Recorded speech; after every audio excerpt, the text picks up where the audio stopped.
근데 중국이 싫은데 중국 음식을 먹는다? 그리고 중국이 싫은데 이게 테무신 알리에 그 제품들을 그렇게 많이 쓴다? 그거 조금 그렇죠. 근데 그거는 결국은 개인한테 오면 그것은 개인의 이익 문제와 관련되는 것이지 국가적인 이념이나 정책하고는 상관이 별로 없어요. 그리고 무서운 속도로 퍼져나가는 이제 중국의 그 비즈니스 모델, 그걸 냉정하게 바라보고 이제 그것에 대한 대비책을 제대로 세워야지 그걸 욕만 하고 있고 뭐 이렇게 하는 것은 근본적인 처방이나 대책이 아니에요.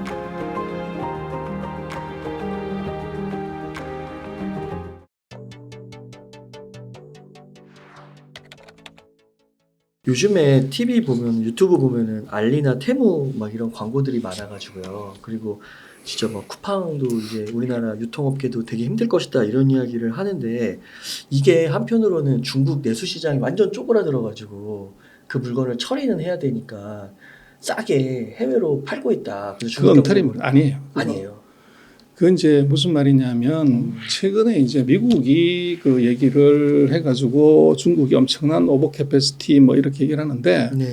미국이 시비 건 것이 오버 캐패시티라는 게 전기 자동차, 태양광, 배터리 요 세 개가 이제 저가로 공급하기 때문에 중국이 이제 디플레로 수출한다 이렇게 얘기를 한 것이고. 근데 또 웃기는 것은 이제 미국이 그 지금 제일 고민이 인플레이션이잖아요. 네. 그래서 중국 보고 그거 하지 말라고 얘기를 했는데 문제는 이제 중국이 시진핑이 또 반격을 하죠. 야, 니들 지금 인플레 때문에 그 난리 치는데 우리가 싼 가격에 자동차 풍력 발전, 태양광 발전, 배터리 공급하면 니들 물가 안정에 도움되는 거 아니야? 이렇게 반박을 했을 때 미국이 거기서 어떻게 논리적으로 이 말 틀려라고 얘기할 수 있는 게 안 되죠. 그렇죠. 그래서 이제 그거는 조금 이제 정치적인, 그게 무슨 얘기냐면 지금 바이든하고 트럼프하고 지금 대선 경쟁을 하잖아요. 네. 최근 6개월 동안 보면 트럼프가 바이든을 항상 이겼어요. 근데 최근 한 달 사이에 맞아요. 바이든 트럼프의 지지율이 1%밖에 차이 안 나요. 네. 근데 거기에 이제 지금 전통산업에 대한 공급 과잉 뭐 관세 부과는 트럼프의 전용 이제 선거 전략이지 바이든의 전략이 아니에요. 네. 바이든은 기술하고 금융으로 항상 이제 얘기를 하는 건데, 근데 지지율이 이제 근접하자 바이든이 트럼프의 선거 공약을 공격을 했더니 이게 약발이 먹힌 거죠. 지지율이 축소가 됐단 말이에요. 그러니까 이제 중국에 직접 쫓아가가지고 사실은 선거운동한 거죠. 근데 문제는 하지 마 하더라도 지금 전기차의 전 세계 생산의 63%가 중국이에요. 태양광 저거 뭐 71% 이 정도입니다. 그리고 배터리 마찬가지로 60%가 중국이 만들어요. 당장 그것을 뭐 대체하거나 대항할 수 있는 나라도 없어. 근데 그게 뭐 수출을 하지 말라고 그런다고 해서 안 하는 그런 품목이 아니거든요. 그래서 그건 굉장히 정치적인 이제 공급 과잉 얘기는 레토릭이고. 그래서 지금 우리나라에 들어오는 이제 테무 알리신 뭐 500원짜리, 3,000원짜리, 만원짜리 요거는 그 나라의 공급 과잉이라기보다는 그 나라의 중국의 지금 새로운 비즈니스 모델이에요. 그게 뭐냐면 코로나 3년 동안에 중국은 집 밖으로 못 나갔기 때문에 전부 모든 거를 이 핸드폰으로 할 수밖에 없었어요. 그리고 아파트 단지가 공동 구매를 했던 거죠. 그러니까 중국은 이제 공동 구매를 하는 것이 아주 이제 일상화됐고, 공동 구매를 하게 되면 뭐 예를 들어서 눈썹 붙이는 거 하나다. 그것도 아파트 단지 내 2천 가구가 다 해버리면 대량으로 구매를 하게 되잖아요. 그렇죠. 그러다 보니까 이제 중국에서 그런 이제 그 중소업체들도 이 핸드폰으로 모든 것이 네트워크가 되는 상태에서는 자기가 플랫폼에 올려가지고 그걸 팔 수 있는 시스템이 만들어진 거예요. 그리고 지금 재미난 것은 이제 중국에서 들어오는 테무신 알리가 5,000원짜리, 만원짜리가 우리 같은 경우는 뭐 중국에서 5,000원짜리, 만원짜리 인건비가 안 맞아서 공장 다 뺐단 말이에요. 그러면 중국에서 우리는 빠졌는데 중국에서 테무신 알리에 들어오는 그 제품들이 이론상으로는 우리도 못 만드는 거니까 이게 메이드 인 베트남이나 메이드 인 타일랜드여야 돼요. 근데 물건이 다 메이드 인 차이나예요. 그게 어떻게 가능하냐면 결국은 이제 그게 관리 능력인데, 중국은 이제 연안 도시들 뭐 베이징, 상하이 뭐 이런 데들은 인당 소득이 25,000달러 넘지만 저 중부 내륙 가면 5,000달러가 안 돼요. 근데 5,000달러가 안 된다는 것은 평균이 5천이니까 높은 사 사람은 7,500, 낮은 사람은 2,500이죠. 그렇죠. 근데 그 인구가 4억 명이 넘어요. 어. 그러다 보니까 그 2,500달러면 베트남하고 같은 소득입니다. 아.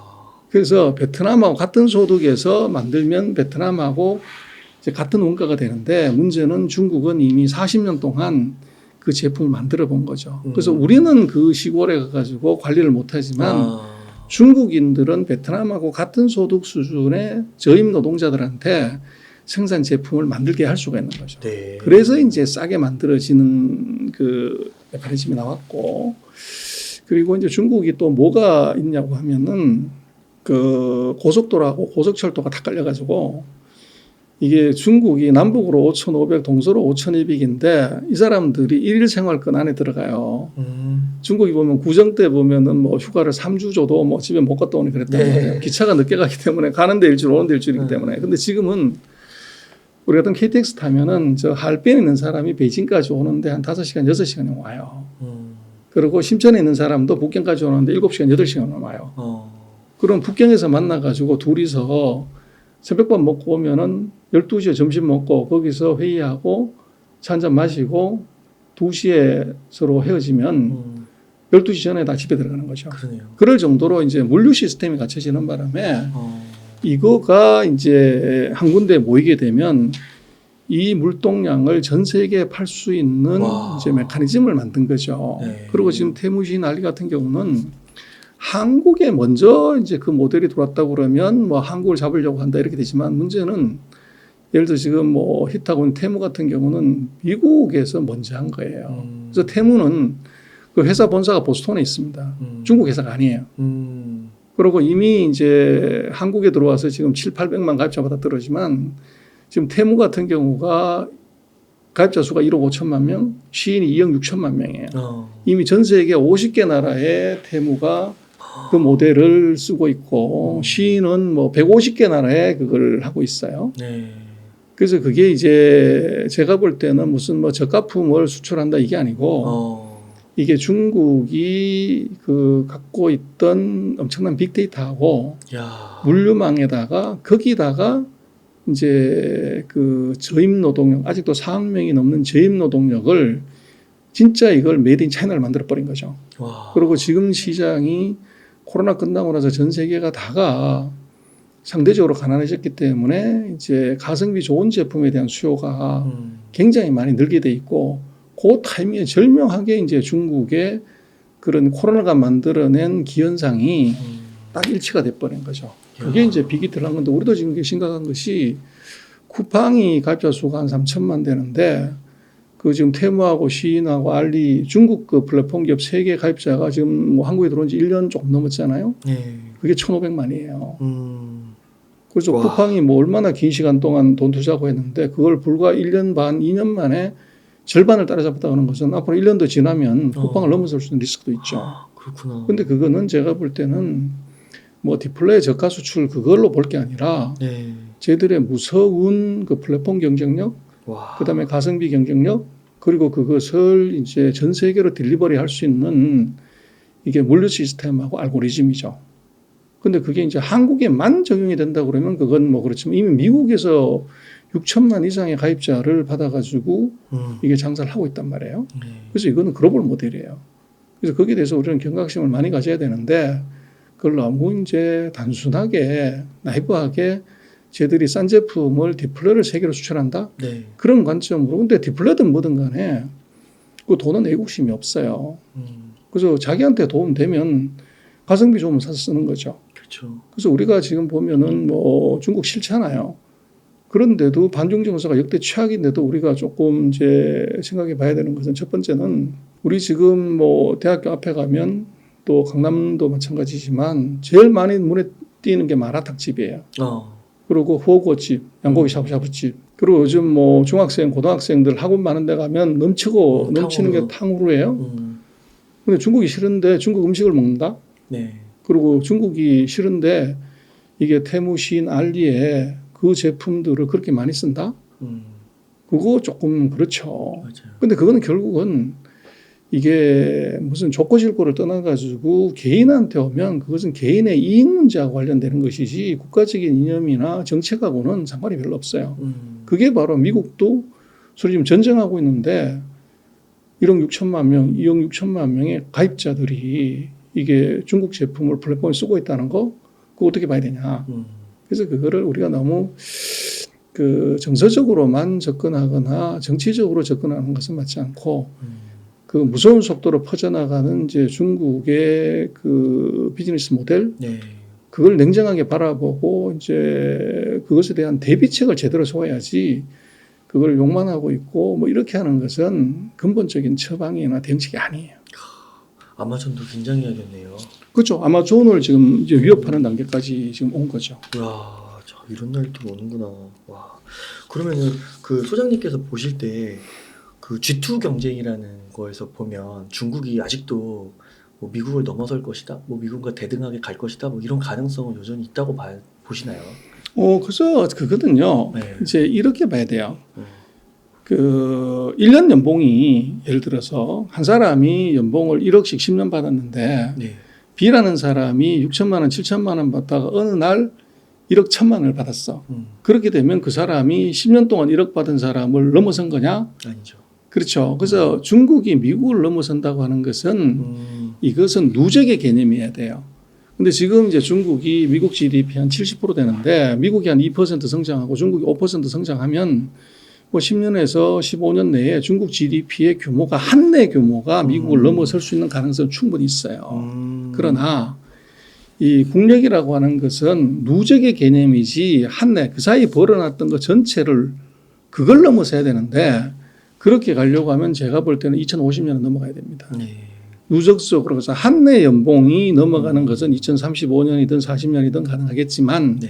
그 사이에 예를 들어서 30년 동안 40년 동안 번 거를 다 합친 것이 이제 그게 진짜 부잖아요. 그걸 넘어서려고 하면 2050년 전에는 안 된다.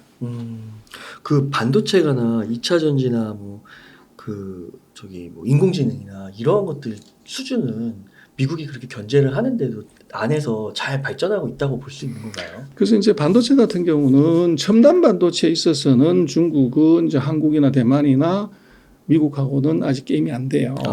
근데 문제는 반도체만 있다고 되는 것이 아니라 배터리가 있어야 되잖아요. 근데 중국은 배터리에서 세계 1등이에요. 우리가 2등이고 미국은 배터리를 못 만들어요. 네. 그런 이제 함정이 있고 두 번째로는 우리가 핸드폰을 쓰는 건 좋은데 핸드폰에 이게 이제 5G가 안 터지면 그러면 이거 아주 이게 깝깝해지잖아요. 그렇죠. 미국은 5G 통신 장비를 못 만들어요. 아, 그래요. 그래서 이거 5G 통신 장비 세계 1등은 중국입니다. 아, 화웨이. 그렇죠. 2등이 유럽이고 우리가 3등이에요. 네. 그래서 미국은 반도체 기술에서는 세계 1등인데 배터리하고 이게 5G 통신 장비에서는 중국이 얘들이 1등이라는 거예요. 그리고 AI는 미국이 앱솔루트 1등은 맞는데 2등이 누구냐 그러면 중국입니다. 그래서 이게 중국이 AI 뭐 전혀 못해 그게 아니고 세계 2등이에요. 어떤 측면에서 보더라도. 그래서 그거가 미국보다 못하다는 것이 한국보다 못하는 아닙니다. 네. 그리고 더 심각한 문제는 뭐가 있냐면 핸드폰을 만들든 노트북을 만들든 서버를 만들든 간에 그러니까 반도체를 만들든 뭐 배터리를 만들든 그게 소재가 있단 말이에요. 반도체 같은 건 실리콘, 뭐 리튬, 코발트, 안간, 뭐 반도체를 제조하는데도 수많은 가스, 뭐 원자재가 필요한데 그게 이제 주로 히토류 금속하고 관련이 있어요. 근데 그 히토류 금속의 전 세계 생산의 60%를 중국이 차지를 해요. 그래서 이제 기술은 미국이 최고인데 이 원자재는 이건 중국이 쥐고 있어요. 그래서 이게 이제 일방적으로 우리는 이제 미국이 이긴 것처럼 보이지만 문제는 그 밑에 단으로 들어가면 구멍이 숭숭 있다는. 그래서 미국이 자기 혼자서 제재를 못하고 뭐 쿼드 동맹, 지포 동맹, 자꾸 동맹을 만드는 거죠. 그래서 거기에 그 동맹에 구멍이 지금 있다는 거고. 그래서 지금 놓고 보면 반도체 하나 빼놓고는 지금 아까 말씀드렸던 배터리라든지 통신 장비라든지 히토류 금속에서는 중국이 미국에 밀리는 게 하나도 없어요. 그래서 미국이 이제 반도체를 갖고서 계속적으로 목을 조르는 거고 거기에 이제 한국도 동참하고 있는 거죠. 그래서 중국이 이제 뭐 지금 세상이라는 게 반도체는 아무것도 안 되잖아요. 네. 그래서 중국이 굉장히 고통스러워하는데 문제는 중국이 반도체를 국산화를 하는 순간에 문제가 크게 생깁니다. 야. 그래서 이제 우리도 생각을 해보면 우리나라가 반도체 메모리에서 세계 1등이라는데 이게 인구 5천만에 이제 세계 GDP 랭킹 13등인 나라가 국산화를 했는데 GDP 규모 세계 2등, 인구 규모 한국의 28배인 나라가 악심 먹고서 반도체를 개발하겠다고 하면 그쵸. 시간이 문제지 그게 개발 못하는 건 아니에요. 그래서 우리는 그걸 이제 두려워하고 경계해야 되고 걔들이 따라오지 못하게 하면 앞으로 나가야 되는데 문제는 이제 미국이 중국을 완전히 숨통을 끊어버리면 좋은데 이게 이제 숨통을 못 끊고 계속 여기저기 찔러가지고 이게 반발심만 키우고 어떻게 보면 이제 그 더 경각심을 키워버리면 감히 중국이 생각할 수 없었던 반도체 생산이나 반도체 장비를 국산화를 하려고 하는 문제가 생길 수 있어요. 와. 그렇게 되면 당초 가만 내버려뒀을 때보다 중국의 국산화 속도가 미국이 죽이지를 못하고 칼로 자꾸 찌르는 바람에 피를 흘리면서 얘들이 악심 먹고 들어오게 되면 그 속도가 빨라질 수 있다는 거죠. 네. 근데 그렇게 되면 그 피해는 한국이 볼 수가 있어요. 아. 우리가 거기에 이제 그 중간에 끼어 있기 때문에 한국을 캐치업해야 미국을 따라갈 수가 있는데 그 캐치업의 속도가 과거보다 훨씬 빨라질 수가 있는 거죠. 이야. 그래서 이제 우리 같은 경우는 그 미중의 전쟁에서 뭐 싸워라 이기는 거 우리 편 이게 아니고 우리는 중국이 캐치업하는 속도보다 우리가 훨씬 더 빨리 가야 우리가 이제 당당하게 살아남을 수 있는 패가 되죠.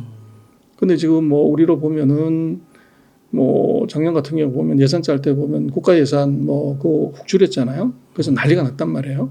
근데 그렇게 되면 무슨 문제가 생기냐면 연구자들이 이게 연구비가 없게 되면 다른 나라로 갈 수 있는 가능성이 있어요. 그리고 중국은 지금 뭐 한국이든 미국이든 엔지니어들, 과학기술자들 대거 스카우트 하려고 그러죠. 그리고 지금 또 하나 문제가 이제 예를 들어서 우리가 지금 이제 뭐 의대 정원 문제 때문에 뭐 사회 전체적으로 난리잖아요. 네. 그래서 의사 수의 부족도 이거 심각한 문제고 이거 빨리 해결해야 되는 문제지만 의사는 뭐 제대로 된 이제 전문의 만들려면 15년 뭐 20년 걸리잖아요. 근데 문제는 반도체는 지금 미중이 전쟁하고 있고 우리가 어떻게 보면 중국과 격차를 더 벌려야 되는 상태에서 만약에 의대 정원이 지금 얘기되고 있는 것만 한 2,000명씩 더 늘어버린다? 그럼 서울 시내에 있는 반도체 공학과 가는 애들이 전부 의대를 가버리는 문제가 생기죠. 네. 그럼 반도체로 들어가야 되는 첨단 고급 인력들이 부족한 문제가 생겨요. 그럼 4년 뒤에 이제 우리나라의 반도체에서 필요한 인력들의 수준이 이게 문제가 될 수 있어요. 그래서 우리로서는 이제 뭐 의료보건 이것도 굉장히 중요한데 의료보건 가지고서 달러를 왕창 버는 건 아니잖아요. 우리나라의 달러 박스는 뭐 반도체인데 이거의 경쟁력에 침체의 문제가 있을 수 있어요. 그래서 우리로서는 미중의 경쟁 속에서 반도체 경쟁력을 어떻게 키우냐, 어떻게 지원하냐는 것에 여기에 정말 전력 투구해야 돼요. 근데 이게 잘못되면 우리가 반도체가 아니면 무역수지 흑자를 내기가 어려워요, 지금. 근데 그것을 근본적인 경쟁력을 올리는 게 아니라 경쟁을 약화시키는 쪽으로 가면 이건 정말 치명적인 실수를 하게 되는 거죠. 아, 그렇군요. 진짜 중국이 뭐 망하고 얕보고 막 그럴 존재가 아니네요. 우리가 그 정말 긴장하고 더 열심히 살아야 되겠네요.